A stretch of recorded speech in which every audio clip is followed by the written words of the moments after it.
तो hello everyone, आप सब लोग कैसे हो। आज हम लोग पढ़ने वाले हैं test of controls oblique testing of internal controls के बारे में। But before proceeding for test of control, आप लोगों को इंटरनल कंट्रोल्स पता होने चाहिए। इंटरनल कंट्रोल्स क्या होते हैं? जैसे कि अब आप सीए की पढ़ाई कर रहे हो, तो आपने कंट्रोल्स लगाए हैं कि आपको सबसे पहले चैप्टर पढ़ना है। उसके बाद जो उसके टेस्ट और नॉलेज के क्वेश्चंस हैं वो कंप्लीट करने हैं। फिर उसके बाद इसी तरीके से बाकी सारे चैप्टर्स भी कंप्लीट करने हैं। उसके बाद एक मॉक टेस्ट देना है। Previous year question paper practice करने हैं। इसी तरीके से कोई भी ऑर्गेनाइजेशन जब होता है, वो अपने वर्किंग प्रोसेस में इंटरनल कंट्रोल्स का कंसेप्ट लगाते हैं कि कोई कौन सा काम कैसे होगा। जैसे कंपनी के अंदर मैनेजमेंट होता है, तो वो मैनेजमेंट क्या करता है, डिज़ाइन करता है इंटरनल कंट्रोल प्रोसेस को, जिससे कि उसकी जो फाइनेंशियल रिपोर्टिंग है वो सही तरीके से हो। उसके ऊपर जो लॉज और रूल्स रेगुलेशन लग रहे हैं वो सही तरीके से फॉलो होते रहें। उसके जो ऑपरेशंस हैं वो इफ़ेक्टिव तरीके से काम करते रहें। प्लस जो उसके एसेट्स हैं वो सेफ गार्ड होते रहें। तो यही होता है इंटरनल कंट्रोल। तो सबसे पहले हम इंटरनल कंट्रोल का प्रॉपर डेफिनेशन पढ़ लेते हैं। इंटरनल कंट्रोल आपका एस से 315 में डिफाइंड है। एस से 315 होता है identifying and assessing the risk of material misstatement through understanding the entity and it's environment. ये एस से 315 का पूरा एक नाम है। इंटरनल कंट्रोल जो होता है, जो भी हमने पढ़ा, वो क्या है? Process designed, implement and maintained. सबसे पहली लाइन में ये लिखा हुआ है, जो प्रोसेस जो होता है वो डिजाइन होता है, इम्प्लीमेंट होता है, मेंटेन करता है।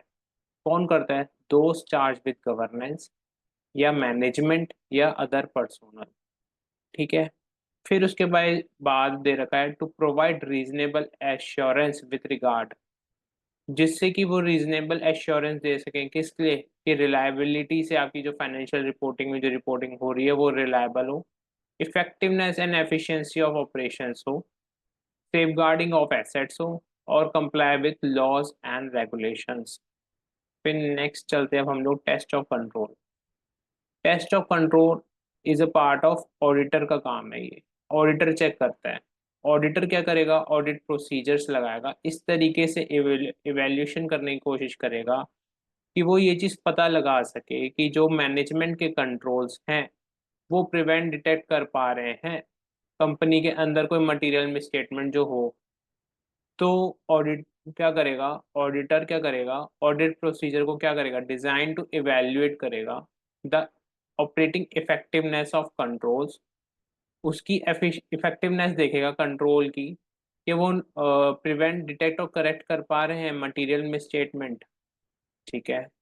अब क्या है, इसको हम एक बार एक एग्जांपल से समझते हैं कि कंट्रोल जो होता है कैसे प्रोसेस में फॉलो होता है, और किस क्यों बनाया जाता है, कि क्या रीजन क्या है, इन सब के बारे में भी हम पढ़ेंगे अभी, जिससे कि आपका पूरा टेस्ट ऑफ कंट्रोल माइंड में सेट हो जाए।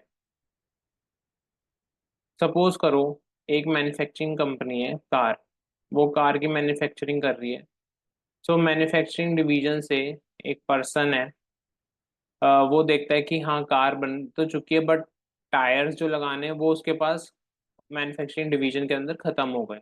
तो वो क्या करता है? वेयर हाउस डिवीजन के पास जाता है, वहां से उनसे डिमांड करता है कि आप हमें जो सेडान कार जो वो बना रहे हैं उसके लिए आप हमें टायर्स दे दो। तो वेयर हाउस डिपार्टमेंट चेक करता है, तो देखता है कि वहाँ पे एसयूवी जो कार्स बनती हैं उसके लिए तो हैं tyres, but sedan cars type के लिए अभी टायर्स अवेलेबल नहीं है। ठीक है। फिर ये वेयर हाउस डिपार्टमेंट क्या करता है? फिर परचेज डिवीजन के पास जाता है। परचेज डिवीजन के पास जाके उनसे रिक्वेस्ट करता है कि हमारे पास इस टाइप के मैन्युफैक्चरिंग डिवीजन जो सेडान कार टाइप बनाते हैं, उनके पास ये वाले टायर्स खत्म हो गए हैं, तो हमें उन्हें वो कार टायर सप्लाई करने हैं। तो आप हमें ऐसा करो, वो उसका परचेज डिवीजन से आप परचेज करके ले आओ और हमें सप्लाई कर दो, वेयर हाउस डिवीजन में सप्लाई कर दो। ठीक है। परचेज डिवीजन क्या करता है? कोटेशंस मंगवाता है डिफरेंट डिफरेंट कंपनीज से, फिर परचेज ऑर्डर देता है, और फिर वो फाइनली गुड्स आ जाते हैं। गुड्स रिसिप्ट नोट जो गेट कीपर होता है वो बताता है कि हाँ गुड्स आ गए हैं, गुड्स फिर वो वेयर हाउस में चले जाते हैं। ये प्रोसेस होने के बाद अकाउंट डिवीजन के पास जाते हैं कि भाई आप एंट्री परफॉर्म कर दो, परचेजेस डेबिट टू वेंडर। फिर वेंडर को जब एक्चुअल पेमेंट हो जाएगी तो vendor debit to bank oblique cash, जो जैसे भी आपने जिस मोड से पेमेंट करी है, तो फिर एक पेमेंट स्लिप जनरेट हो जाएगी। तो ये क्या है, मैन्युफैक्चरिंग डिवीजन के पास जैसे कि आप देखो, ये इसके पास इतना ही राइट है कि वो वेयर हाउस डिवीजन के पास जाए और जो गुड्स अवेलेबल नहीं है उसके पास उससे डिमांड करें। ऐसा नहीं है कि मैन्युफैक्चरिंग के पास इतनी राइट्स नहीं है कि वो सीधा जाए सप्लायर से जिससे वो टायर्स खरीदने और सीधा मंगवा ले टायर्स लगवाने के लिए उस कार के लिए। स्टिल उसके पास एक प्रोसेस इसलिए डिफाइन करा जाता है कि जिससे कि एक फ्लो बना रहे और किसी भी तरीके का मिसमैनेजमेंट या कोई ऐसा ना हो कि अपने रिलेटेड पार्टी से मंगवा के या फिर कुछ चोरी करना या जो भी है वो सब ना हो। तो इसलिए हर प्रोसेस का एक लिमिटेशन डिफाइन होता है कंपनीज के अंदर।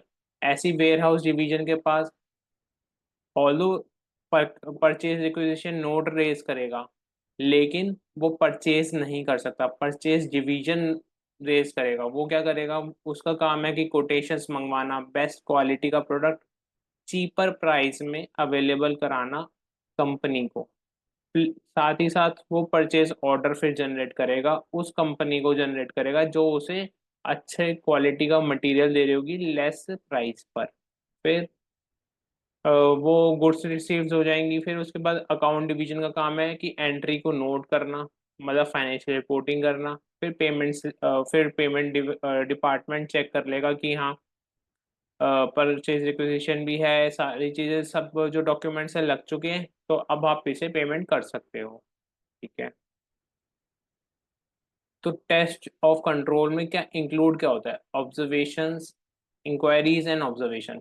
क्या होता है कि ऑडिटर ये सब चीजें दूर से देख के खड़ा होकर चेक कर रहा होता है कि क्या ये सब इसी तरीके से चल रहा है जैसे कि मैनेजमेंट ने मुझे बताया, क्या इसी तरीके से सारा प्रोसेस फॉलो हो रहा है। ठीक है। फिर दूसरा वो चेक करता है इंस्पेक्शन ऑफ डॉक्यूमेंट्स। अब यहाँ पे डॉक्यूमेंट्स कौन कौन से थे, पर एक तो आपका मटेरियल रिक्विजिशन नोट हो गया जो कि warehouse department purchase department को देगा। फिर आपका परचेज डिवीजन जो है वो कोटेशंस मंगवाएगा, कोटेशंस मंगवाएगा प्लस परचेज ऑर्डर देगा। तो दो डॉक्यूमेंट्स यहाँ पे जनरेट हो गए। फिर उसके बाद जब गेट कीपर के पास मटेरियल आया होगा तो उसने गुड्स रिसीव नोट जनरेट करा होगा, तो वो आपके पास फोर्थ डॉक्यूमेंट हो गया। फिफ्थ डॉक्यूमेंट आप चेक कर सकते हैं ऑडिटर, जो पेमेंट स्लिप गई है, पेमेंट स्लिप जनरेट होगी जो पेमेंट हो जाएगी वेंडर को।